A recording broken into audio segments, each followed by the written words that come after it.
আজি দেওবাৰৰ কাৰণে কোম্পানী বন্ধ আছে। এতিয়া আৰু অকণমান সময়ৰ পিছত ইয়াৰ পৰা খাবলৈ যাম। আজি কেণ্টিনৰ গাড়ী এতিয়ালৈকে অহা নাই। আৰু আজিৰ পৰা মই ভাবিছোঁ ইউটিউব চেনেলটোত মানে সপ্তাহত এটামানকৈ ভিডিঅ' দিম। সদায় কামৰ ভিডিঅ'কে দি থকা হয় আৰু আপোনালোকেও একেখিনি ভিডিঅ'কে চাই আমনিও পাইছেগৈ চাগে। আৰু যদি ক'ৰবাত মানে ফুৰিবলৈ কৰিবলৈ যোৱা হয় তাৰ ভিডিঅ'বিলাক আপোনালোকক দেখুৱাম। আমাৰ 12 ঘণ্টা কাম থাকে, ৰাতিপুৱা 8টাৰ পৰা গধূলি 8টালৈকে। আৰু গধূলি 8টা বজাৰ পিছত কোম্পানীৰ পৰা বেলেগলৈ যাবলৈ তেনেকৈ সময়ো নহয়। আৰু প্ৰায় মানে কাম দিনতে থাকে, ৰাতি কেতিয়াবাহে দিয়ে। আৰু ৰাতি যোনদিনাখন কাম থাকে সেইদিনা অভাৰ টাইম থাকিলে মানে কোনোবা নাহিলেহে ৰাতি কাম দিয়ে। এনেই কামটো দিনত থাকেই।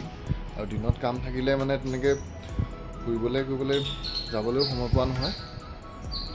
সেইটো কাৰণে ভাবিছোঁ সপ্তাহত মানে এটামানকৈ ভিডিঅ' দিম।